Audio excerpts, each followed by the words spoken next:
Panel कि हम रुक करें, लेकिन उससे पहले बड़ी खबर आपको बता दें जो इस वक्त इंडिया वॉइस पर आ रही है। उत्तराखंड की 5 सीटों पर इस वक्त बीजेपी आगे निकल चुकी है और ये जो लीड दिखाई दे रही है वो एक तरफा दिखाई दे रही है, जैसे कि पहले से ही माना जा रहा था।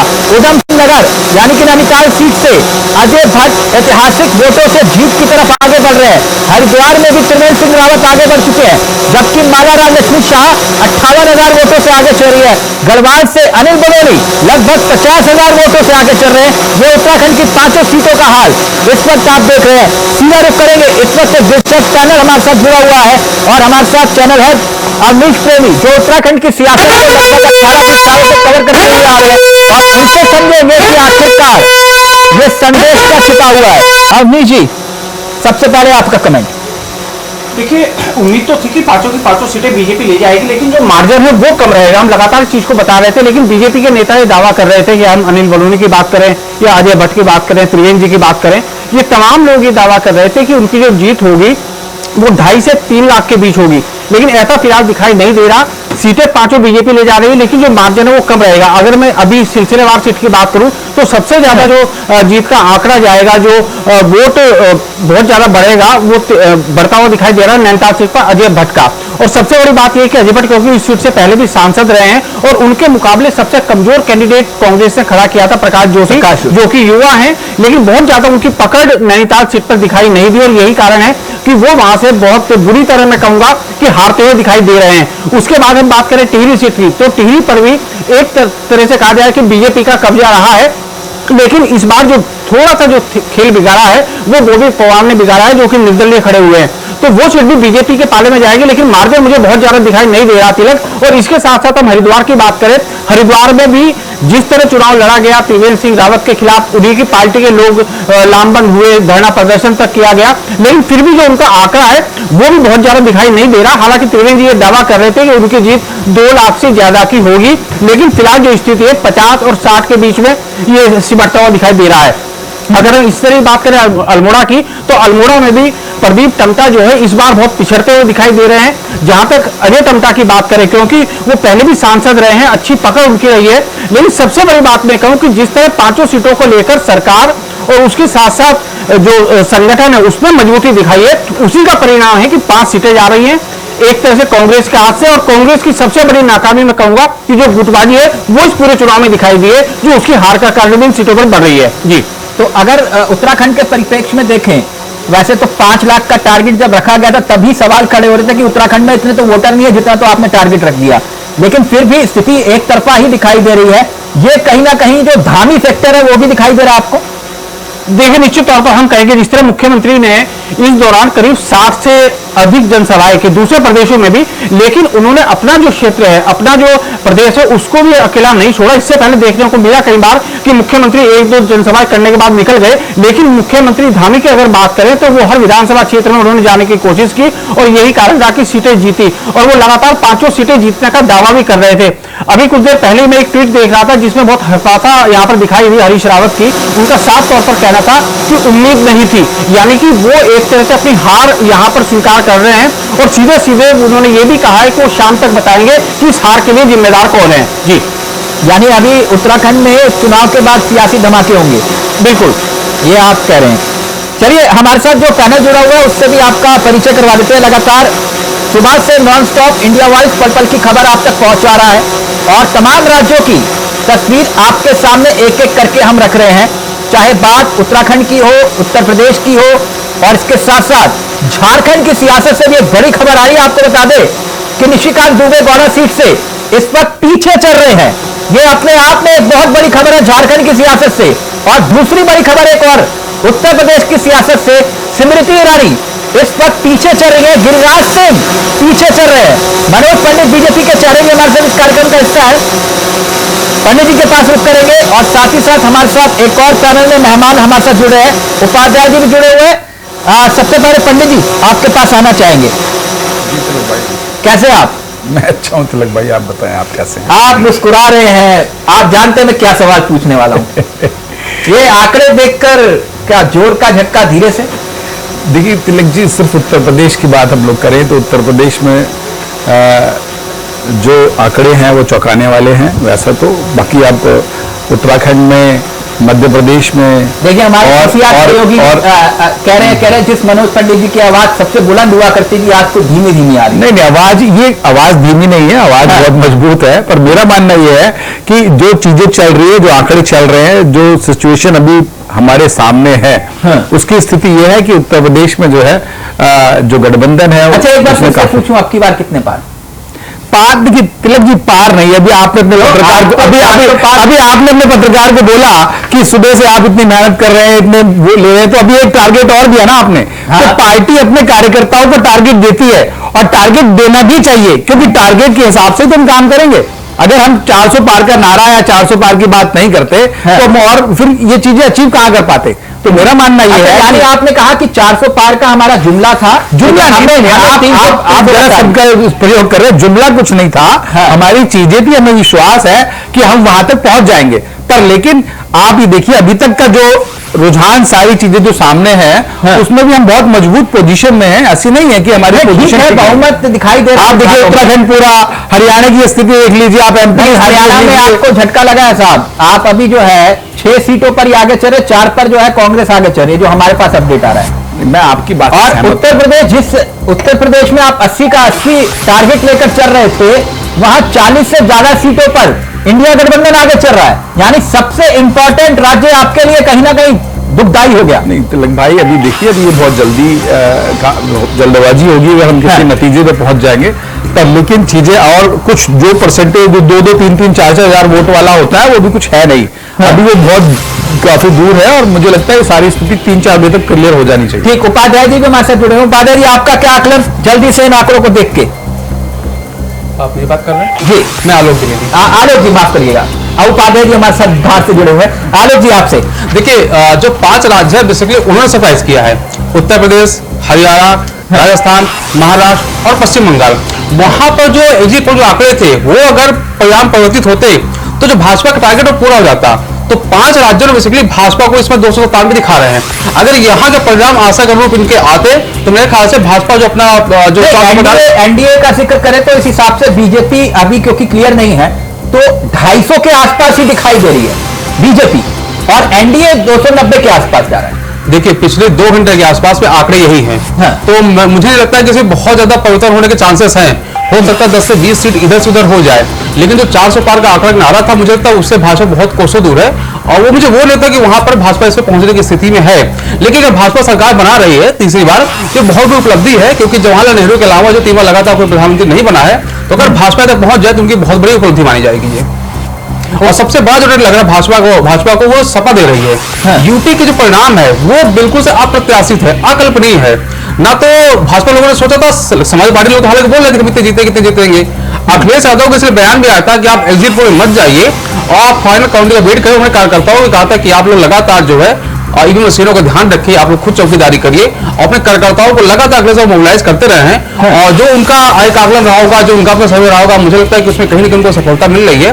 भाजपा के जरूर है परिणाम जो है यूपी में अप्रत्याशित है, क्योंकि जिस हिसाब से योगी आदित्यनाथ ने यूपी में मेहनत की थी और लगभग एक लोकसभा में कई लोग 4-5 बार गए थे योगी आदित्यनाथ, उसके बाद अगर ये परिणाम आ रहा है तो मुझे लगता है कहीं ना कहीं तो वजह क्या दिखाई दे रही है आलोक जी? उत्तर प्रदेश की सियासत में जो खासतौर पर एक पीडीए वाला फैक्टर था और फिर राहुल गांधी की एंट्री होना, अखिलेश यादव का साथ आना, एक बहुत बड़ी खबर। एक मिनट, फिर उपाध्याय जी आपके पास आ रहा हूं। उसके बाद एक और बड़ी खबर, हमारा सियासी हेलीकॉप्टर आया गांधीनगर से। अमित शाह 5 लाख वोटों से आगे चल रहे हैं, 5 लाख वोटों से अमित शाह आगे चल रहे हैं। जल्दी से आपका कमेंट फिर उपाध्याय जी आपके पास।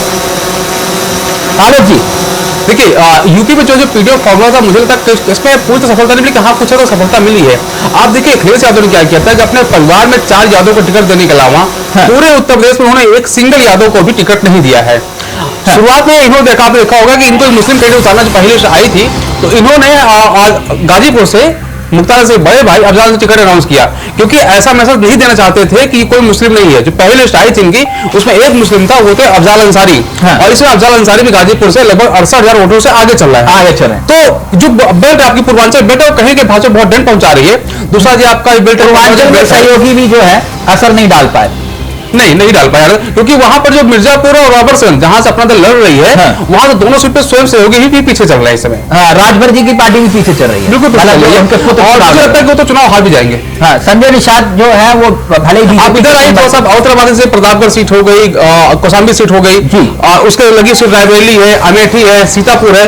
यहाँ पर जो पूरी बेल्ट लगी हुई बेल्ट है, सुल्तानपुर है, अयोध्या हो गई, ये पूरी बेल्ट आपस में लगी हुई है। नहीं, उपाध्याय जी, इंडिया आगे चल रहा है। उपाध्याय जी, ये पल पल खबरें जो दिखाई दे रही हैं, उसमें सबसे सुकून वाली खबर कांग्रेस के लिए क्या है, आपका आकलन? तिलक जी, सुकून वाली खबर हमारी वही है, सब कुछ बहुमत है, सरकार हम ही बनाएंगे, शाम तक का इंतजार करिएगा। जो हमारी पार्टी ने आकलन किया है 295 सीट, आदरणीय राहुल गांधी ने जो कहा है, खड़गे जी ने कहा, वहां तक हम पहुंचेंगे अंतिम रिजल्ट तक। वो मुश्किल है 295 295 हाँ, उनका गाना है। जी। और हमारी देखिए अमेठी रायबरेली जो महत्वपूर्ण सीट थी, वो दोनों जगह से हम आगे चल रहे हैं। हाँ। जिस तरह से अमेठी में स्मृति ईरानी जी ने पिछली बार झूठ बोला, जनता को बहकाया, लोक निभावन नारे देकर, उसका परिणाम अब की बार उनको मालूम हो जाएगा। हाँ। उसके अलावा आदरणीय राहुल गांधी ने जो सामाजिक न्याय की बात की थी, भारत जोड़ो न्याय यात्रा, जो उन्होंने 10,000 किलोमीटर से अधिक यात्रा करके करीब अपनों को जोड़ा और उनसे पूछकर जो घोषणा पत्र और न्याय पत्र बनाया और आदरणीय अखिलेश यादव जी के साथ जो समन्वय बैठाया, उसका उत्तर प्रदेश में परिणाम आप देख रहे हैं। और उत्तर प्रदेश में जिस तरह से बांटा गया लोगों को, अब हमारी उत्तर प्रदेश की जनता उसको बर्दाश्त नहीं करेगी। यहाँ पर सामाजिक न्याय की बात होगी, यहाँ पर पिछड़ों के अधिकार की बात होगी, दलितों की भागीदारी की बात होगी और महिलाओं की भागीदारी की बात होगी। 50% से अधिक उनको जो है आरक्षण की सीमा 50% लगभग उनको दिया जाएगा। हर तरह से इन सब बातों से पूरे भारत में प्रभाव पड़ा है। खासतौर से ये आप देख सकते हैं रुझानों की तस्वीर राज्यवार हम आपके सामने रख रहे हैं। उत्तर प्रदेश में एनडीए 38 सीटों पर दिखाई दे रहा है, एनडीए यानी बीजेपी प्लस, और इंडिया गठबंधन 41 सीटों पर इस वक्त रुझानों में आगे दिखाई दे रहा है। ये 80 सीटें सबसे महत्वपूर्ण, बीएसपी भले ही एक सीट ना लेकर आई हो, लेकिन किसको कितना नुकसान पहुंचाया ये भी आकलन बाद में होगा। तिलक जी अभी 50 सीट कम से कम आएगी, 50 सीट से ऊपर हम लोग पाएंगे। जहां पर राजा बीएसपी को जिस तरह से जो है रोका गया, जिस तरह से हम लोगों को गठबंधन में नहीं आने दिया गया, बीएसपी के वोटर जो है राहुल गांधी जी के वजह से गठबंधन में सहज और सरल रूप से जुड़े हैं। ये आप इसका परिणाम में देख सकते हैं। वो आदरणीय राहुल गांधी जी को से जुड़ने में अपने को सहज महसूस किया, इसलिए कई साल बाद बीएसपी के वोटर गठबंधन की तरफ आए हैं। उपाध्याय जी लाइव में कमेंट आ गया, आपकी बात सुन के लगता है कोई कमेंट कर रहा है, पता नहीं चल रहा वो आपके पक्ष में कर रहा है या विरोध में कर रहा है, समझ में नहीं आया। वो ये कह रहे हैं कि वो एक नारा था ना, सारी खुदाई एक तरफ जोड़ू का भाई एक तरफ, वो कह रहे हैं कि सारी खुदाई एक तरफ, रायबरेली अमेठी एक तरफ कांग्रेस के लिए। नहीं, सभी सीटें रायबरेली अमेठी तो है ही है भाई। इस पर तो भाजपा के लोग कह रहे थे कि आदरणीय राहुल जी को कि भाग गए, वो दोनों सीट हम जीत रहे हैं। दानिश अली हमारे साथ जुड़ गए। उत्तर प्रदेश में बड़े चेहरे हैं, मंत्री हैं, उत्तर प्रदेश की सियासत का बड़ा नाम है। दानिश जी बहुत बहुत स्वागत है इंडिया वॉइस में आपका। बहुत शुक्रिया। कैसे मंत्री जी आप? सब बढ़िया, धन्यवाद। मंत्री जी उत्तर प्रदेश में हैरान करने वाले रुझान सामने आ रहे हैं, आपकी प्रतिक्रिया? देखिए अभी शुरुआती रुझान है, रुझानों को हमें नतीजा नहीं मानना चाहिए। उत्तर प्रदेश में हमने पूरी ईमानदारी से मोदी जी के नेतृत्व में हमने उत्तर प्रदेश के विकास को सुनिश्चित करने के एजेंडे के साथ काम किया है। हमारा विकास का एजेंडा, तरक्की का एजेंडा, रोजगार का एजेंडा, उद्योग कल कारखाने लगाने का एजेंडा उत्तर प्रदेश में हमेशा रहा है। ये रुझान है, 2 बजे के बाद जब स्पष्ट नतीजे आने शुरू होंगे तो रुझान और नतीजों में बहुत फर्क आप सब देखेंगे। हमें कुछ घंटों का इंतजार करना चाहिए और यकीनन हम जी अपनी बात करिए आप। देखिए जिस तरीके से बीते 10 सालों में मोदी जी ने ईमानदारी से देश और प्रदेश को के विकास को सुनिश्चित करने के लिए काम किया है, मोदी की गारंटी पे जनता का उत्साह भी दिखा। पूरे चुनाव में एक जनता ने विश्वास भी जताया। जिस तरीके से इतनी गर्मी में भी मोदी जी के रैलियों में, भारतीय जनता पार्टी की रैलियों में जनता अपने आशीर्वाद देने आई। ये अपने आप में मैं जनता को भी धन्यवाद देता हूं कि उन्होंने इतना हम सबको अपना स्नेह, अपना आशीर्वाद दिया।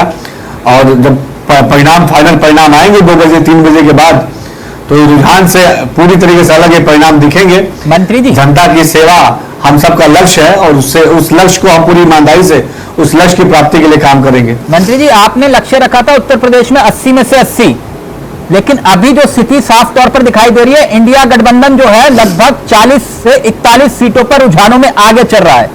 और आपने जिस विपक्ष को दरकिनार कर दिया था, उसी विपक्ष ने आपको चौंका दिया। वजह क्या लगती है आपको? देखिए, ये मैं फिर से बता रहा हूं कि ये रुझान है। अभी हमें 2-3 घंटे का और इंतजार करना चाहिए, और जब रुझान के बाद परिणाम आने शुरू होंगे तो यकीनन आप सब देखेंगे कि हमने जो जनता की सेवा का भाव से, जो जनता के जिसे वादा किया उनके विकास का, उस वादे पे जनता हमें आशीर्वाद देगी, अब हमारा साथ देगी। देश में फिर से तीसरी बार मोदी सरकार बनने जा रही है। देश में फिर से तीसरी बार प्रधानमंत्री पद के रूप में प्रधानमंत्री मोदी जी शपथ लेने जा रहे हैं। इसमें और कोई देश के दो राय विकास नहीं, को आप आगे बढ़ाने का जो वादा अपने देश की जनता से किया था, उस वादे पे हम खरे उतरेंगे। मंत्री जी, इसमें कोई दो राय नहीं कि बहुमत में आप दिखाई दे रहे हैं रुझान के मुताबिक, और एक बार फिर से आप सरकार बना रहे हैं। मंत्री, लग रहा है कि संपर्क हमारा टूट गया, कोशिश करेंगे दोबारा जुड़ने की, लेकिन यहां मनोज पंडित जी, आपके मंत्री इस बात को मानने को अभी तैयार नहीं है, कह रहे हैं अभी रुझान है, अभी नतीजे आना बाकी है। नहीं, तैयार तो कोई भी नहीं। कौन तैयार, आप बताइए। आप नहीं, आप अभी भी बोल दो 400 पार, तो भी मैं मान जाऊंगा। नहीं, आप ये तो आपकी मोहब्बत है। नहीं, मोहब्बत आप ऐसी है, बात, मैं तभी आप आपसे ऐसी बात पूछ रहा हूं कि आप मान जाएंगे। हाँ, मेरा मानना ये है कि बिल्कुल सच बात है कि ये जो अभी परिस्थिति है, ये रुझान है, और इसमें जो डिफरेंस है वो बहुत ज्यादा नहीं है। हाँ। अब देखिए, जैसे अमित शाह जी की सीट का वहां का आकलन आया 5 लाख से ऊपर है। हाँ। तो 5 लाख से ऊपर है तो बहुत बड़ा मार्जिन है, बहुत बड़ा।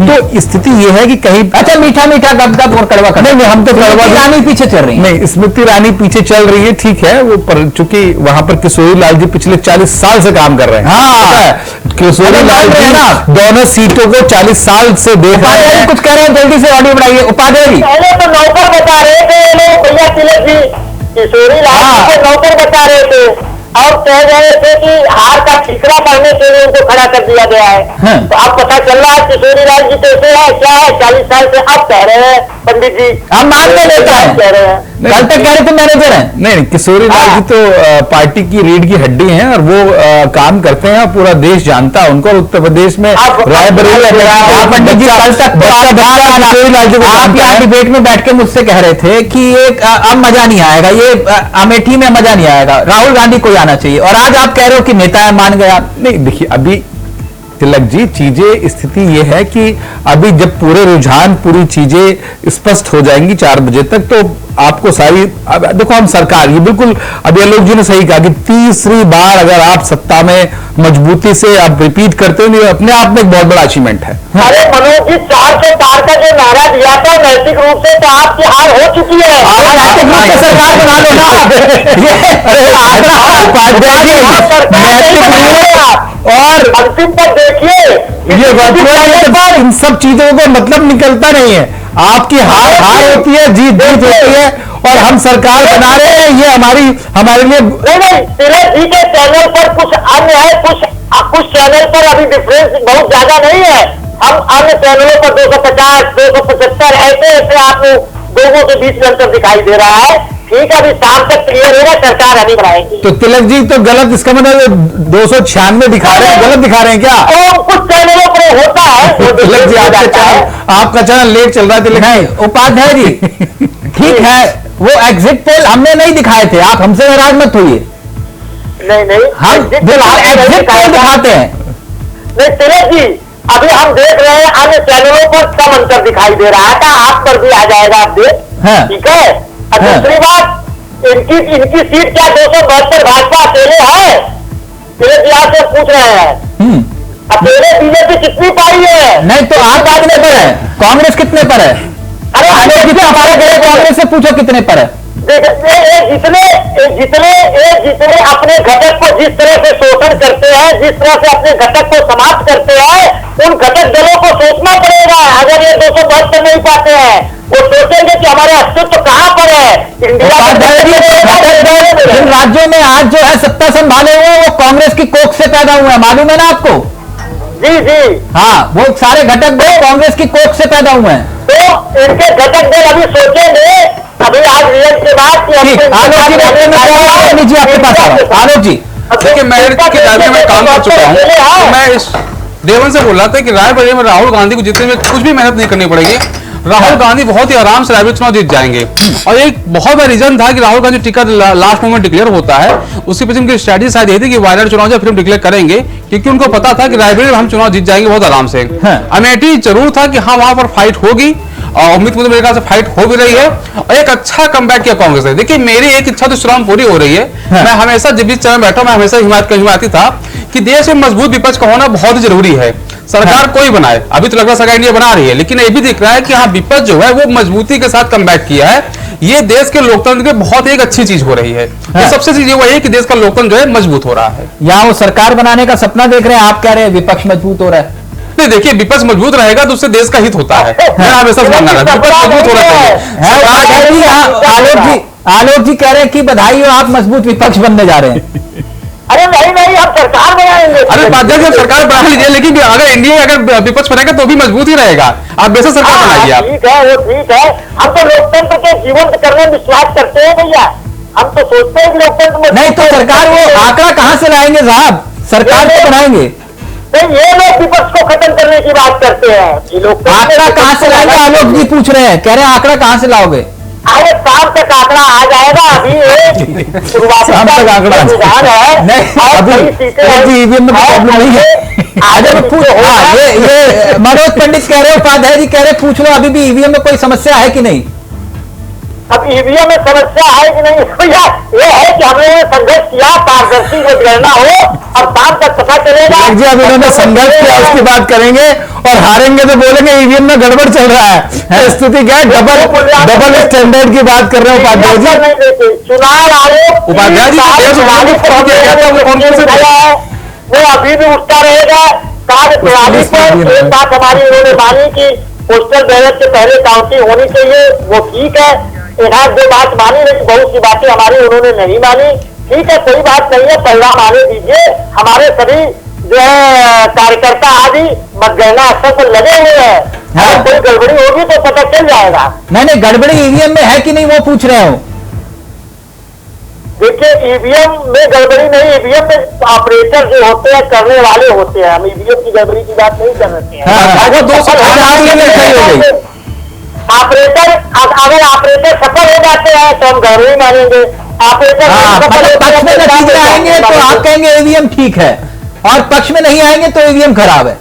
नहीं, ये बातें ईवीएम से हमेशा हम लोग भाई बैलेट पेपर के समर्थक रहे, चाहे चुनाव जीते चाहे हारे। हाँ, तो पहले कर देते ना सर जब सत्ता में थे। खैर छोड़िए उस बात को, अब पुरानी बातें हो जाएंगी। लेकिन पहले हम लोग निष्पक्ष चुनाव करवाते थे ना। हाँ, लेकिन अवनीश जी ये जो टैली दिखाई दे रही है, लगभग 295 सीटों पर एनडीए दिखाई दे रहा है, वाकई कहीं ना कहीं चौंका रहा है आंकड़ा कि नहीं? देखिए बिल्कुल, अगर हम दोनों ही दलों की बात करें तो दोनों ही दलों के लिए चौंकाने वाली स्थिति है। सबसे बड़ी बात है कि जिस तरह हम दिखा रहे हैं 227 जो है वो इंडिया के पक्ष में फिलहाल आंकड़े हैं, हालांकि शुरुआती है, लेकिन सबसे बड़ा सवाल है कि शायद इंडिया गठबंधन को भी इतनी उम्मीद नहीं रही होगी कि इस आंकड़े को छू पाएंगे। जहां तक हम बात करें बीजेपी की जो सहयोगी दल है, एनडीए की बात करें, उसको भी इतनी उम्मीद नहीं थी। वो 400 पार का नारा जरूर दिया गया था, लेकिन जैसा अभी जो प्रवक्ता बैठे हैं बीजेपी नेता के पंडित जी, उनका खुद कहना था कि वो कार्यकर्ताओं को उत्साह बढ़ने के लिए दिया गया था, यानी कि वो आंकड़ा सिर्फ इसलिए था कि कार्यकर्ता जोश के साथ लगे। लेकिन ये निश्चित तौर पर परेशान करने वाली स्थिति बीजेपी के लिए है कि एक तो उस आंकड़े के वो करीब नहीं पहुंच पा रहे, दूसरी बात यह कि उनके जो बड़े नेता है, चाहे हम स्मृति ईरानी की बात करें, गिरिराज की बात करें, वो लगातार पिछड़ते जा रहे हैं। और दूसरा मैं आपको चौंकाने वाली बात पश्चिम उत्तर प्रदेश की करूं, सहारनपुर से जहां से राघव लखनपाल लगातार जीतते रहे हैं, इस बार वो 50,000 वोटों से जो कांग्रेस के कैंडिडेट है इमरान मसूद, वो आगे चल रहे हैं। ये अपने आप में एक बड़ी बात, ये बिल्कुल सही कहा आपने, बड़ी बात है। लेकिन एक बड़ी खबर ये आ रही है मनोज पंडित जी, आप देख रहे होंगे इंडिया वॉइस की स्क्रीन पर सामने, ये टैनी जी पीछे चल रहे हैं, वो मंत्री जी। तिलक जी वो ये किसानों वाला फैक्टर आ गया क्या? मंत्री जी पीछे हो गए। मंत्री जी पीछे हो गए, ये कोई बहुत बड़ी बात नहीं है। नहीं, बड़ी बात है। चुनाव होता है, इसमें तो ये हार जीत सब चलती है। नहीं, कहने के साथ साथ आप लोगों की प्रतिष्ठा भी तो दांव पर है ना।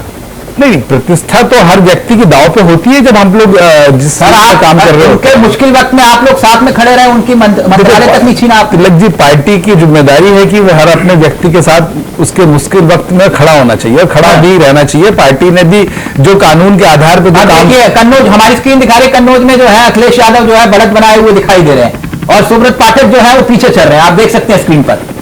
नहीं तो क्या चाहते हैं कि अखिलेश यादव को हरा दे चुनाव? नहीं तो आप ये लग रहा है कि 80 में से 80 तो अखिलेश यादव भी तो कह रहे थे कि भाई एक सीट बचेगी खाली उत्तर प्रदेश में, बाकी सब हम ले लेंगे। उन्होंने कहा तो क्यूटो बचेगा, तो क्यूटो की जिम्मेदारी नहीं है, बाकी तो हमारी जिम्मेदारी है। तो ये सब चीजें क्या मतलब इन बातों का, बताइए आप मुझे भाई। तो फिर अखिलेश यादव के बयान किस आधार पर अखिलेश यादव बयान? उपाध्याय जी, एक बात तो दिखाई दे रही है कि ये दो लड़कों की जोड़ी कमाल कर गई यूपी में अभी तक रुझानों में। नहीं, कमाल कर गई। जो जिस तरह से हमारा घोषणा पत्र न्याय पत्र में धूम मचाया है और उसका पालन करवाने की बात इन दोनों जोड़ी ने कही। हर सभा में पक्की नौकरी की बात करी गई, महिलाओं को 1 लाख देने की बात करी गई, अग्निवीर योजना को समाप्त करने की बात। और दोनों ने सामाजिक न्याय की बात कही। ये जो है संभाल के और आगे भी करती रहेगी। अभी पूरा रिजल्ट आने दीजिए। हाँ, पूरा रिजल्ट आने दीजिए, आप ये कह रहे हैं। आलोक जी, आपका कमेंट, ये अभी मानने को अभी तैयार नहीं है कि बना रहे हैं। कितना उपाध्याय जी? दोनों मिलकर सरकार बनाने में मदद पूरा करेंगे इंडिया गठबंधन की। ठीक, अभी थोड़ा इंतजार और कर लेते हैं, लेकिन वो सुई जो है ना वहीं अटकी हुई है 295। मुझे लग रहा है कि राहुल गांधी ने बीजेपी का फिगर तो नहीं बता दिया था 295, वो वहीं सुई अटकी हुई है उपाध्याय जी। नहीं, तिलक जी, हाँ, तिलक जी, इसमें भारतीय जनता पार्टी का अलग से हमको बताइए, रुचि इसमें है। तो फिर मुझे आपका भी बताना पड़ेगा ना सर। नहीं, हमारा गठबंधन मजबूत है, क्योंकि फिर गठबंधन, आपका गठबंधन, इनका गठबंधन क्या? देखिए तिलक जी, का गठबंधन, आप पंजाब की स्थिति देखिए ना तिलक जी। पंजाब में आम आदमी पार्टी ने इनको चुनाव लड़ने के लिए दी, भटक रहा है, परिस्थिति इनकी पंजाब में भटक रहा है। वो कहीं भी आ सकते हैं, कभी भी आ सकते हैं इंडिया गठबंधन में। वो अच्छी सफलता वहां पर पा रहे हैं रुझानों के अनुसार। और बीजेपी की स्थिति बिहार में खराब है अपेक्षाकृत गठबंधन के। कांग्रेस 100 से नीचे चल रहा आंकड़ा, मेरे पास तो यही आया। आपके पास क्या है उपाध्याय जी? 95। हाँ, इसमें बीजेपी कितनी है तिलक जी बता नहीं रहे हैं। बीजेपी 240। अरे 240 तक कहां से सरकार बनाएंगे? अभी तो 32 है सरकार है। आज उपाध्याय जी मानने के लिए तैयार नहीं है, 240 में सरकार है। देखिए, आंध्र प्रदेश में टीडीपी ने इनकी इज्जत बचा दी है कुछ, समझ रहे हैं? नहीं, इनकी स्थिति और खराब होती, एक मिलकर भी अभी पीछे चल रहे होते। अभी आएंगे अंत तक, अब तक पीछे। आलोक जी रेड करना चाह रहे, फिर अमित जी आ रहा हूं आपके पास। उपाध्याय जी, जो 150 डीएम अमित शाह ने फोन किया था वो कौन से थे? कहीं ये जो दोस्त शामिल थे तो 150 वो भी तो नहीं है उसमें से जी? अमित शाह जी ने जो 150 डीएम को फोन किया था कौन से थे, उसकी सूची है क्या आपके पास में? उसकी क्या उसका सूची पता हमारे है पास क्या? में नहीं है भैया। जिस तरह से इन्होंने संवैधानिक संस्थाओं को दबाने की कोशिश की, वो बात अलग है। कितने ये सफल हुए, कितने नहीं हुए, हम लोग सजग हो गए। अब की बार जिस तरह से इंडिया गठबंधन और उसके घटक दल मतगणना सजग और सतर्क रहे हैं, हो सकता है उतना उनका नहीं चल पा रहे, उनका फोन करना काम न कर दिया हो। आज उपाध्याय जी का जोश था एक परिणाम देख करके, पर नहीं, जो हम लोग भी 4 बजे तक है, 4 बजे के बाद से नहीं चुप हो जाएंगे। देखना 4 बजे के बाद क्या होगा? 4 बजे के बाद सारी स्थिति क्लियर हो जाएगी। ये नैतिक जीत है, वो अपनी नैतिक जीत मान रहे हैं, आप लोगों को 300 से नीचे रोक। आपकी नैतिक हार तो हो गई है 400 की पार की बात। अब जो है वास्तविक भी हार का इंतजार करिए। पंडित जी जल्दी से। उपाध्याय जी, सरकार होती है, चाहे वो किसी भी परिस्थिति में कैसे भी हो, और जीत होती है। सरकार किसी चाहे वीपी आप समझिए, हम सरकार बना रहे हैं, चाहे तीसरी बार सरकार बना रहे हैं, ये अपने आप एक बड़ा अचीवमेंट होता है। कहां बना रहे हैं मनोज जी 240 सीट? आप जिस तरह से सरकारों को तोड़ा है, जिस तरह से सरकार को आपने बदला है, जिस तरह से उस तरह से दूसरा आदमी भी कर सकता है। आप 272 नहीं आएंगे, आपकी सरकार नहीं बनेगी। ये घटक दल दूसरे दिन ही इंडिया चलो अब ऐसा चीजें ज्यादा दूर नहीं बची, 12 बजे 2-3-4 घंटे की बात है, सारी स्थिति साफ हो जाएगी आपके।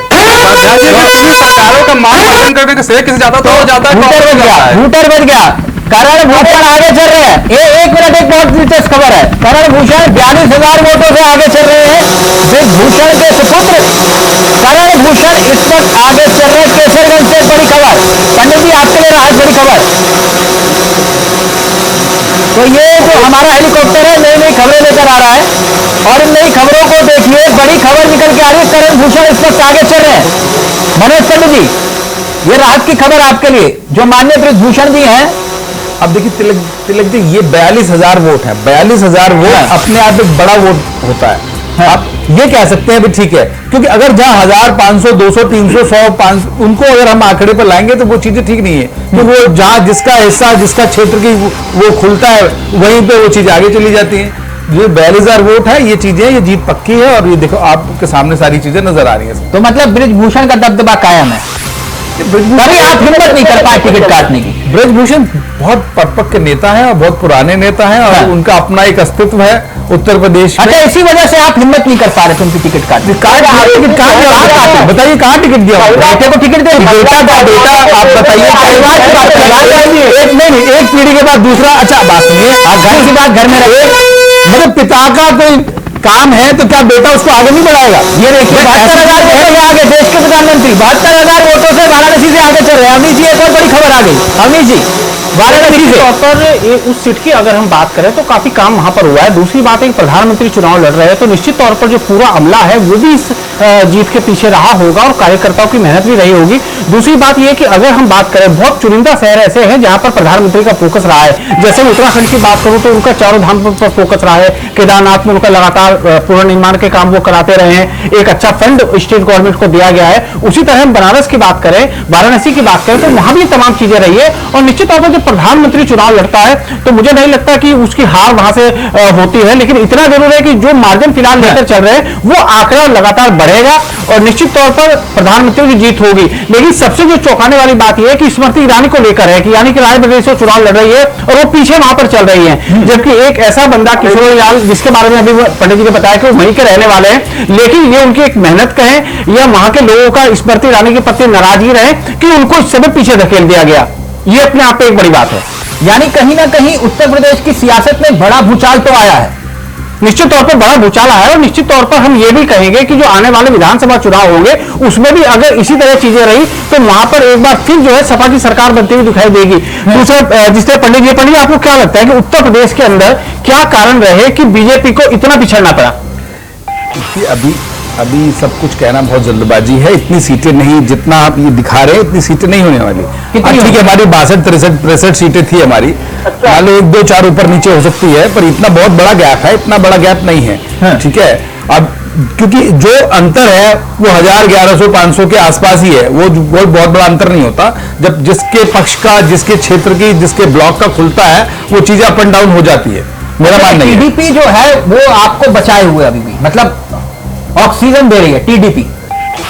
देखिए 16 सीटों के आसपास आती हुई दिखाई दे रही है, ये बात उपाध्याय जी कह रहे थे। बिल्कुल, आप ये देखिए, सीटें हम पूर्ण बहुमत की मजबूत सरकार देने वाले हैं देश को, ये बात स्पष्ट हो चुकी है। इसमें कोई गुंजाइश बची नहीं। बाकी सब ठीक है। जेडीयू के खाते में अभी 14 सीटें आती हुई दिखाई दे रही हैं, लेकिन उनकी गारंटी लेगा कौन? गारंटी तो अब देखिए, वही चाचा की गारंटी नहीं कोई लेगा आपकी सकती। नहीं, वो तो आपके नहीं सगे रहे तो उनके क्या रहेंगे, छोड़िए उस बात को। वो तो जिन्होंने बनाया इंडिया गठबंधन वो आपको छोड़ के चले गए, आप उनसे गारंटी मांग रहे हो। उतर से बच गया, क्या लेकर आया उतर? निशिकांत दुबे ने भड़क बना ली। ये निशिकांत दुबे पीछे चल रहे थे, 1800 वोटों से आगे चल रहे हैं आप। इस वक्त झारखंड की सियासत में बड़ी खबर, सुदीप यादव कड़ी टक्कर दे रहे हैं निशिकांत दुबे को बड़े बड़े चेहरे जो है वो जमीन पर दिखाई दे रहे हैं, नहीं मनोज पंडित जी? देखिए तिलक जी, ये चीज इससे ही साबित होता है कि सब कुछ स्पष्ट और साफ सुथरा चल रहा है। अगर यही बात अगर इनकी सीटें कम हुई होती और सारी चीजें तो मतलब इनका जो इनकी जो उंगली उठाने वाली बात थी कि ईवीएम में हैक हो गया, ये हो गया, वो सारी चीजें जो पिछले काफी दिनों से कह रहे थे, तो अब तो कोई नहीं बोल रहा है। अब तो चीजें आप देखिए स्पष्ट तौर से चल रही है ना। तो मेरा मानना यह है कि चुनाव आयोग संवैधानिक प्रक्रिया के हिसाब से एक इंडिपेंडेंट एजेंसी है, उसको भी ये काम करने पे उंगली उठा रहे थे, हर चीज पे उंगली। अभी जयराम रमेश जी ने कल बोला कि 200 डीएम को फोन कर दिया गया है, ठीक है, और डीएम को धमकाया जा रहा है, कहा जा रहा है कि कुछ भी हो हमारा आदमी जीतना चाहिए। तो ये बेबुनियादी बातें हैं जिनका कोई सिर ना पैर, उन चीजों को रखने से कोई फायदा नहीं। आलोक जी, यूपी में क्या लगता है आपको कि क्यों ऐसा चौंकाने वाला नतीजा था? देखिए, चौंकाने नतीजा तो है ही। जब एक वटवृक्ष होता है तो आसपास में छा जाता है वो। अब मोदी जी को बनारस लाने का बहुत बड़ा प्रयास यही था कि जो पूर्वांचल उस पर कहीं ना कहीं भाजपा में मजबूत हो जाए। बात आप देखिए कि वहां से जो लगी सीटें हैं, वो चाहे गाजीपुर की हो गई, बलिया हो गई, मिर्जापुर हुआ, रॉबर्ट्सगंज हुआ, जौनपुर हुआ, मछली शहर हुआ, इन सभी जगहों पर जो है वो इंडिया जो है आगे चल रहा है। तो कहीं ना कहीं जो पूर्वांचल उसने भी अच्छा खासा डंड लगाया है भाजपा को जो है। और उत्तर में जो रिजल्ट आ रहा है एक्चुअली वो सरप्राइजिंग तो है। मैंने स्टार्टिंग पहले बहुत जो 5 राज्यों में सरप्राइज किया हुआ है। अगर 5 राज्यों के परिणाम इनके आशा के अनुरूप आते तो जो पहली है वो कुछ और होती, जैसे 450 भाजपा दिख रही होती, इंडिया दिख रहा होता। तो उत्तर ने सरप्राइज तो कर दिया है और सबसे सरप्राइज कर रहा है पूर्वांचल कर रहा है। तो आप देखेंगे इनके 4 यादव थे परिवार के, वो चारों यादव इस बार चुनाव जीत रहे हैं, समाजवादी पार्टी के संभल से भी लोग जीत रहे हैं जो है। तो इनका जो गठबंधन था कहीं ना कहीं जो एक वोटों का बिखराव था वो रुका हुआ है। और जो मायावती थी वो बहुत ज्यादा डेंट नहीं लगा पाई सपा को, या अपने भी वोटों को संभाल नहीं रख पाई। नहीं, ये राहुल डिवाइड हुआ है तो चला ना, इसमें भी तो कोई दो राय नहीं। मुझे लगता है आगे स्थिति दिखाई। देखिए, राहुल और अखिलेश को फैक्टर चला है, उसमें सिर्फ रीजन था कि जो मुस्लिम वोट है वो कहीं ना कहीं कंसोलिडेट हो जाए, वो डिवाइड ना हो, और उसमें उनको सफलता मिली है। लगभग 90% जो मुस्लिम वोट है वो इंडिया के पास चला गया है। बहुत महत्वपूर्ण बात कह रहे हैं आप, इस पर मैं चर्चा को आगे बढ़ाऊंगा। लेकिन नितिन गडकरी, खैर ये तो चेहरा पहले से ही तय है सरकार के भीतर, लेकिन 36,000 वोटों से सिर्फ आगे चल रहे हैं। मैं सिर्फ इसलिए लगा रहा हूं क्योंकि एक बड़ा चेहरा है और मंत्रालय के रूप में सबसे पहले मंत्री में कामकाज के रूप में नितिन गडकरी का नाम लिया जाता है। नहीं अम्मी जी? देखिए, निश्चित तौर पर, और उनकी जीत की हम बात करें तो पहले से ही तय था कि नितिन गडकरी जीतेंगे। लेकिन सवाल इस बात को लेकर है कि जो दावे किए गए थे सरकार को लेकर के, इतने हम वोट बैंक ले जाएंगे या हम कहेंगे इतनी सीटें हम ले जाएंगे, वो आंकड़ा फिलहाल बीजेपी पार करता हुआ यहाँ दिखाई नहीं दे रही। जो बड़े चेहरों की बात करें तो निश्चित तौर पर वो जीत रहे हैं, लेकिन कई बड़े ऐसे चेहरे भी हैं जो बहुत पीछे हैं इस समय तक। बिल्कुल, बड़े चेहरे कई पीछे हैं और उन चेहरों के इर्द गिर्द इस वक्त सियासत भी घूम रही है। लेकिन 36 सीटों पर समाजवादी पार्टी और 9 सीटों पर कांग्रेस रुझानों में आगे चल रही है उत्तर प्रदेश में। आलोक जी अपनी बात पूरी कर रहे थे। आलोक जी, आपने कहा कि ये जो मुस्लिम वोट बैंक है जो बढ़ जाता था, वो इस बार जो है इनको राहत दे रहा है, आप ये कह रहे हैं? देखिए, विधानसभा चुनाव में कांग्रेस को सिर्फ 2.33% वोट मिला हुआ था। जाहिर सी बात है कांग्रेस का अपना वोट बैंक उत्तर प्रदेश में वो शून्य है। जो भी लोग जीते कांग्रेस से, क्या है, 2 लोग वो अपने दम पर जीत पाए थे, कांग्रेस वोट बैंक नहीं था। लेकिन चूंकि कांग्रेस के आने के बाद सबसे बड़ा फायदा यही समाजवादी पार्टी को मिलने वाला था कि जो मुस्लिम वोट था कहीं ना कहीं इकट्ठा हो जाएगा और उसमें समाजवादी पार्टी को सफलता मिली है। और 90% मुस्लिम वोट इसमें इंडिया गठबंधन को वोट दिया हुआ है। तो अखिलेश की जो स्ट्रैटेजी थी वो कहीं ना कहीं इस पर काम कर गई है। और दूसरा एम फैक्टर का जिक्र कर रहे हैं उपाध्याय जी, कह रहे हैं कि एमआई वाला जो खेल था उसमें एम बटा नहीं, इसीलिए ये सब कुछ दिखाई दे रहा है। उपाध्याय जी,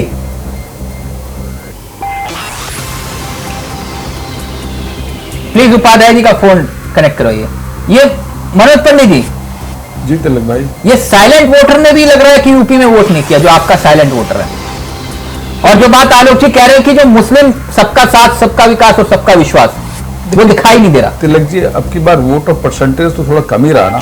आप चाहे उसका कारण कुछ भी लगा लीजिए। आप अब जिस शहर में हम लोग बैठे हैं, पिछली बार 60-62% वोटिंग हुआ था, अब की बार 51% वोटिंग हुआ। तो वोट और परसेंटेज भी कम हुआ। पहले दूसरे तीसरे चरण में जो वोटिंग हुई वो कम हुई थी, तो उसका भी एक असर तो पड़ता ही है। और मेरा मानना यह है कि जो कांग्रेस और समाजवादी पार्टी का गठबंधन था, उस गठबंधन में विधानसभा में भी किया था। क्या आप देखिए किसके साथ समाजवादी पार्टी ने गठबंधन नहीं किया? बहन जी के साथ किया, कांग्रेस के साथ किया, और फिर आपने तो पीडीपी के साथ गठबंधन तक कर दिया। नहीं, देखिए अब तिलक जी वो ना आपने देखिए तो आप पीडीपी के साथ कर सकते हो, वो बताइए आप आपस में, तो क्या दिक्कत है? हम ये तो नहीं कहते ना कि ये चोर पार्टी, इसको वोट मत देना भाई। कम से कम हम लोग ये तो कहते हैं ठीक है, कोई बात नहीं। उनकी आपने जिसको गद्दार कहा, देशद्रोही कहा, आपने उनके साथ हाथ मिला लिया था, उनकी अपनी सरकार बनाई आपने। देखिए वो वहां की जरूरत थी, वो वहां की जरूरत थी, और उस जरूरत के हिसाब से चीजों को बनाया गया। फिर हुटर आ रहा है, लग रहा है फिर हुटर आ रहा है। 1 मिनट प्लीज जरा दिखाइए, क्या खबर है, बड़ी खबर।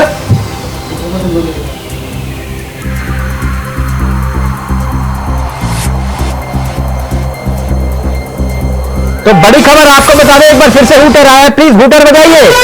हाँ, हुटर बता रहा है कि इस बार बड़ा उलटफेर यूपी की सियासत का। आलोक जी जो बात कर रहे थे, 37 सीटों के साथ इंडिया गठबंधन दिखाई दे रहा है, 42 सीटों पर, माफ करिएगा, आगे चल रहा है इंडिया गठबंधन। आलोक जी देखो जो पहली है वो 295 के आसपास घूम रही है। हाँ। तो ये तो कंफर्म हो गया कि इसमें बहुत ज्यादा कोई बड़ा बदलाव नहीं होने वाला है। दूसरा मैं मनोज जी बताना चाहूंगा कि जो वोटिंग परसेंटेज कम हुआ है, लेकिन नंबर ऑफ वोट कम नहीं हुए हैं। ये एक मिथ बनाया जा रहा है कि वोट परसेंट कम हुआ है, लेकिन आप देखिए पहले मुकाबले जो वोटर है उनकी संख्या भी बढ़ी है। तो वोट परसेंट कम हुआ है, लेकिन आपके नंबर ऑफ वोट आप काउंट करेंगे तो शायद ही किसी लोकसभा में हो कि पिछली बार से वोट कम पड़ा हुआ है। तो पिछली बार मुकाबले वोट उतने ही पड़ रहे हैं जितने पिछली बार पड़े थे, भले वोट परसेंटेज आपका डाउन हुआ है। और इंडिया इसमें जो आगे चला जो यूपी में, वो बहुत बड़ा सरप्राइजिंग है मेरे लिए तो, और खासतौर सबके लिए होगा। और जो ये रिजल्ट आने वाला है, मुझे लगता है ये भी चौंकाने वाला ही है। अगर परिणाम जो रुझान दिख रहा है, अगर ये परिणाम बदल जाएगा तो मुझे लगता है कि सबको अपने राजनीतिक बारे में जरूर सोचना पड़ेगा। और जो भी एग्जिट पोल हुए थे, यानी आप कह रहे हैं कि चुनाव के नतीजों के बाद कई जगह जो है भूचाल आने वाला है। देखिए बिल्कुल भूचाल आएगा, और यही रिजल्ट रहेगा, यूपी में ज्यादा आएगा, यूपी में ज्यादा आएगा। और इसमें मुझे लगता है कि कई मंत्री भी चुनाव हार रहे होंगे। अगर ये परिणाम रहेगा तो इसमें कई मंत्री भाजपा के चुनाव हार रहे हैं। उपाध्याय जी आप आ रही मेरी आवाज? जी जी आलोक जी कह रहे हैं वो जो एम वाला फैक्टर था वो आपने बटने नहीं दिया, एम आपके पास आया है, ये आंकड़ा ये बता रहा है। एम समझ रहे हैं ना आप? जी, ऐसा है कि जो हमारे यहाँ आप जिसकी बात कर रहे हैं मुसलमान भाई, वो जो है पहले से ही मन बना चुके थे, इसका आगे राहुल गांधी जी के साथ रहना है। और राहुल गांधी जी रखिए 543 सीटों पर रुझान आ गया है और एनडीए को बहुमत का आंकड़ा दिखाई दे रहा है। उपाध्याय जी जो बात आप कह रहे थे, जी रुझान दिखाई दे रहा है 295 और 297। अभी वो बदलेगा रुझान का सरकार हम ही बनाएंगे। नहीं सरकार आप देखिएगा, नहीं वो तो ठीक है, सरकार हम ही बनाएंगे। वो जो आप कह रहे हैं,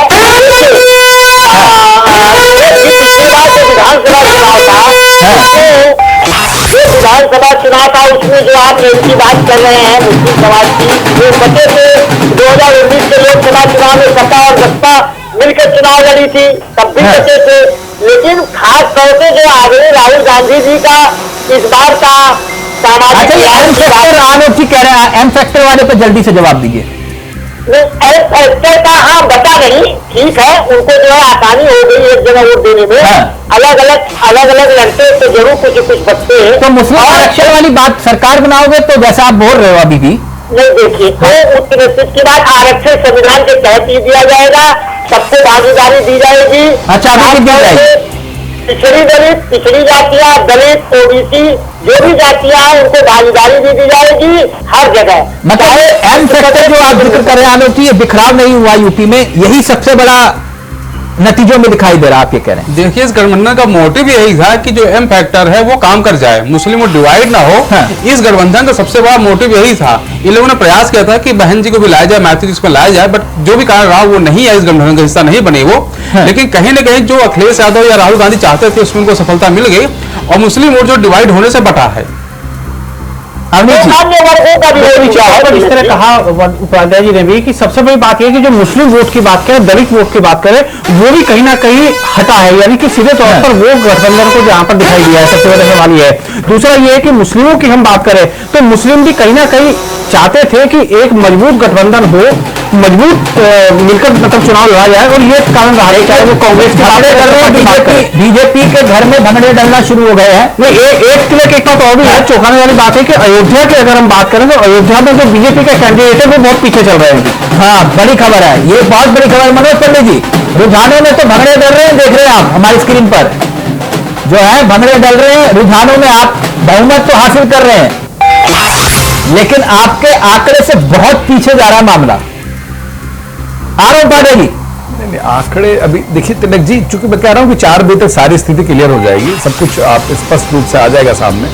और जो चीजें, जो सीट्स जिन पे 500, 400, 300, 200 का फर्क है, वो स्पष्ट आप क्योंकि बड़ा गैप जो है वो बहुत बड़ा नहीं है तिलक जी, बहुत छोटा गैप है, बड़ा गैप नहीं है। आप देखिए ब्रजभूषण शरण सिंह के बेटे का 42,000, ठीक है, वो लगता है कि ठीक है, अब इसके आगे बहुत ज्यादा चीजें बदलने वाली है नहीं। और रायबरेली अमेठी का गैप ज्यादा बड़ा नहीं है, और जो बहुत सारी चीजें वहां पर बहुत छोटा गैप है।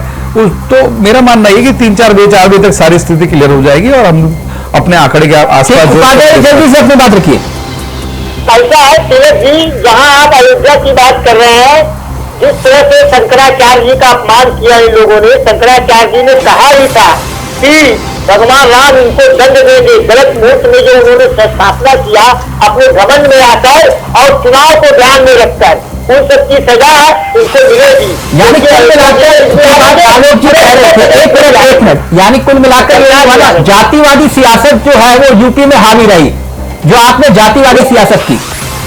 भाई हमने जातिवादी की सियासत नहीं की, हमने भागीदारी की बात की। आपने पीटीआई की बात की, आपने आरक्षण की बात की, जाति की सियासत नहीं की हमने। जब एनडीए की सीट निकल जाए तो आप कहेंगे जातिवादी नहीं होगी, तब आप ये नहीं कहेंगे कि धार्मिकवाद हुआ। और हम लोग जीत रहे हैं तो आप करें जातिवाद। आज हमारे सहयोगी अभय कैंतुरा भी एक रिकॉर्ड बना रहे हैं, एक के बाद एक उत्तराखंड के तमाम मंत्री इंडिया वॉइस पर दिखाई दे रहे हैं। एक और मंत्री इस वक्त आपको स्क्रीन पर दिखाई देंगे। अबे हमारे साथ जुड़ गए एक बार फिर से उत्तराखंड की सियासत में। और आपको बता दें कि हमारे साथ गणेश जोशी इस वक्त मंत्री, कैबिनेट मंत्री, मसूरी के बड़े चेहरे हैं, सीधा रुख कर रहे हैं, उत्तराखंड की सियासत को बहुत करीब से देखते हुए हैं। गणेश जोशी इस वक्त हमारे साथ जुड़ गए हैं। अबे बात करिए आप जोशी जी से। देखिए सबसे पहले अपडेट दे दें कि उत्तराखंड के अगर हम 5 लोकसभा सीटों की बात करें तो 5 लोकसभा सीटों पर इस समय बीजेपी लीड कर रही है। सबसे ज्यादा लीड नैनीताल सीट पर है, 2 लाख से ज्यादा की लीड वहां पर हो चुकी है। हरिद्वार और पौड़ी सीट दोनों जगहों पर आप कह सकते हैं कि लगभग 50,000 की लीड यहाँ पर हो चुकी है। टिहरी सीट पर लगभग 70,000 के करीब ये लीड पहुंच चुकी है। अल्मोड़ा सीट पर लगभग 1 लाख की लीड यहाँ पर होने वाली है। हमारे साथ बातचीत करने के लिए हैं कैबिनेट मंत्री गणेश जोशी जी, क्योंकि वो उत्तराखंड में जिस प्रकार से उनको जाना जाता है, काम के रूप में उनको देखा जाता है, रिजल्ट देने वाले नेता है। खुद उन्होंने इस बार चुनाव में बड़ी मेहनत यहाँ पर की थी 3 लोकसभा सीट पर, और उनसे बातचीत करते हैं। सर, अब तक 5 सीटों के जिस तरह के रुझान यहाँ पर आए हैं, क्या लगता है बीजेपी उस क्रॉस कर पाएगी जो आप लोगों ने लक्ष्य निर्धारित करा था? देखिए, सबसे पहले तो मैं देश के प्रधानमंत्री नरेंद्र मोदी जी को, राष्ट्रीय अध्यक्ष नड्डा जी को, अमित शाह जी को और प्रदेश के मुख्यमंत्री धामी जी को बधाई देना चाहता हूं, क्योंकि डबल इंजन की सरकार ने जो काम यहां पर किए हैं और मुख्यमंत्री जी ने जो यूसीसी लागू किया, नकल अध्यादेश लागू किया, धर्मांतरण कानून लागू किया, उसका लाभ भारतीय जनता पार्टी को मिला है। और 5 की 5 सीटें जीतकर हम मोदी जी की झोली में डाल चुके हैं और एक बार मोदी जी फिर देश के प्रधानमंत्री बनने जा रहे हैं, उसकी शुरुआत उत्तराखंड ने की है। 5 सीटों पर सर आप लोगों ने मार्जिन चुना था, 5 लाख हर सीट पर हम विजय मत देंगे, पूरा हो पा रहा है सर, लक्ष्य हो रहा? नहीं, देखिए, जिस प्रकार वोटिंग के दिन वोट का परसेंटेज गिरा है तो निश्चित ही उसका प्रभाव पड़ा है, लेकिन अभी 4 राउंड के बाद लगभग हर लोकसभा क्षेत्र में भारतीय जनता पार्टी के प्रत्याशी लगभग 1 लाख वोटों से आगे चल रहे हैं। अभी 10 राउंड बाकी हैं और निश्चित ही हम एक बहुत बड़े मार्जिन के साथ इन 500 सीटों को हम जीतने जा रहे हैं। अबे सबसे बड़ी जी अबे मैं गणेश जोशी से एक सवाल पूछिएगा कि जिस तरह धामी सरकार कामकाज कर रही है, क्या उसका फायदा भी इस जीत में मिल रहा है उनको? क्या लगता है सर, जिस प्रकार से सरकार का कामकाज अभी तक कर रहा है, मुख्यमंत्री जी ने जो वायदे किए, जो वायदों को पूरा करने का काम किया, उसका इस चुनाव में लाभ मिल पाया, जनता ने उसे सपोर्ट किया? निश्चित ही देखिए, जो यूसीसी लागू करने वाला धामी जी के उत्तराखंड पहला राज्य है और उसका बहुत बड़ा लाभ इस चुनाव में हमको मिला है। इसी प्रकार नकल कानून, धर्मांतरण कानून, लैंड जिहाद के खिलाफ जो सरकार ने अभियान चलाए हैं और बार बार हमारे मित्र कह रहे थे कि हम मुकाबले में वो कहीं दिखाई नहीं दे रहा है और पांचों की पांचों सीटें भारतीय जनता पार्टी जीत रही है। मैं दिल्ली में जब अभी चुनाव प्रचार में था तो मुझे एक पत्रकार कहने से बीबीसी दिखा रहा है कि वहां पर 4 सीटें आएंगी। तो मैंने उस पत्रकार से शर्त लगाई, मैंने कहा दिल्ली की राजनीति करते हैं और लगातार जनता के टच में रहते हैं। मैंने उत्तराखंड की 500 सीटें भारतीय जनता पार्टी जीत रही है और वो आपके सामने है कि अभी हम 500 सीटों पर काफी मतों से आगे चल रहे हैं। 400 पार का आप लोगों ने नारा दिया था सर, लेकिन पड़ोसी राज्य उत्तर प्रदेश में वो नारा पूरी तरीके से ध्यान तक पहुंचने नहीं पा रहा। ये उत्तर प्रदेश की जहां तक बात है वहां पर जातिगत समीकरण एक बहुत बड़ा फैक्टर है। मुस्लिम वोट एक बहुत बड़ा, कई लोकसभा के अंदर बहुत बड़ा फैक्टर है और जो इंडिया गठबंधन ने एक भ्रम फैलाने की जो स्थिति की, संविधान खतरे में आ जाएगा, वो एक वर्ग विशेष पर प्रभाव डाल पाया है और जिसकी वजह से उत्तर प्रदेश के अंदर भारतीय जनता पार्टी को काफी नुकसान हुआ है। लेकिन अगर आप देखें, जहां साउथ में कहा जाता था कि भारतीय जनता पार्टी कहीं नहीं है,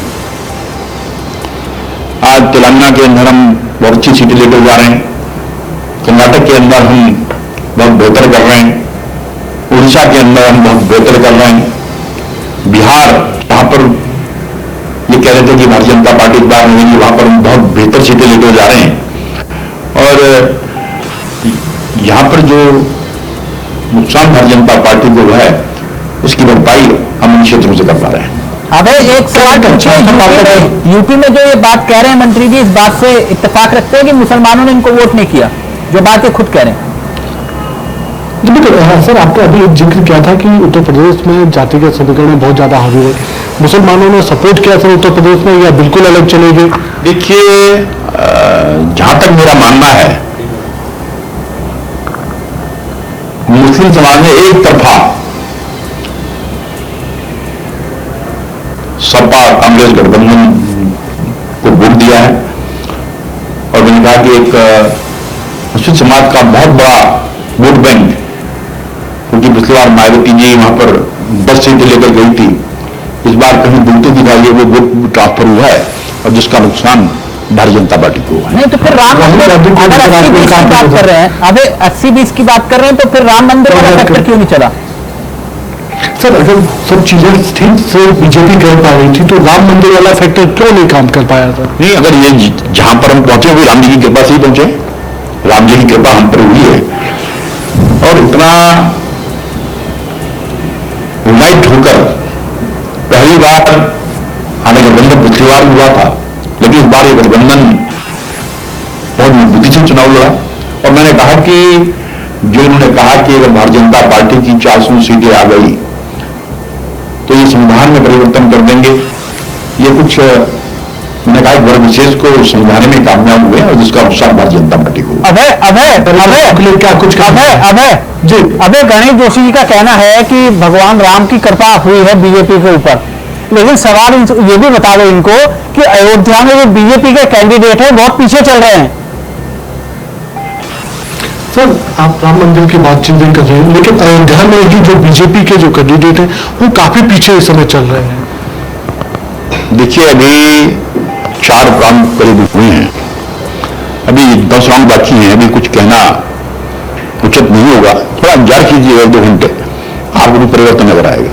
कार्यकर्ताओं के लिए क्या कुछ कहेंगे सर? देखिए, फिलहाल तो कार्यकर्ताओं को मैं कहना चाहूंगा कि आप मोदी जी की दिल्ली में प्रधानमंत्री बनने की खुशी में, सरकार बनने की खुशी में जश्न मनाएं और आने वाले चुनाव के लिए फिर तैयार हो जाएं, क्योंकि थोड़े दिनों के बाद नगर पालिका के चुनाव, नगर निगम के चुनाव में हमने जाना है, पंचायत के चुनाव में हमने जाना है, फिर उसके बाद फिर विधानसभा का चुनाव आने वाला है और भारतीय जनता पार्टी का कार्यकर्ता तो जब चुनाव जीतता है, चुनाव चला रहा है 297। पूछ लीजिए कितने पार मंत्री जी? सर 400 पार होगा या नहीं होगा एक मतलब वो इंतजार कीजिएगा। अभी 294 से अधिक सीटों पर एनडीए गठबंधन आगे चल रहा है। भारतीय जनता पार्टी अकेले 240 सीटों पर आगे चल रही है और जहां सीटों भी आगे पीछे हो रहा है, बहुत कम मतों का अंतर हो रहा है, तो थोड़ा सा दोनों तो इंतजार कीजिएगा, सारा चित्र सामने आ जाएगा। सब लोग इसी बात पर टिके हैं कि कुछ समय और बचा और थोड़ी ही देर में तस्वीरें साफ हो जाएंगी कि कौन सरकार में पूर्णतः सत्तासीन पे यहाँ पर रहा। लेकिन बीजेपी को उम्मीद हुई है कि जो लक्ष्य निर्धारित था उस लक्ष्य के करीब पहुंचने का काम जरूर किया जाएगा। चलिए अब 400 पार में एक टारगेट और जोड़िए आप अपने लिए। अब एक और मंत्री जी के पास जाइएगा। सुबह से अभय भी जो है लगातार मेहनत करे ग्राउंड जीरो पर। तमाम उत्तराखंड के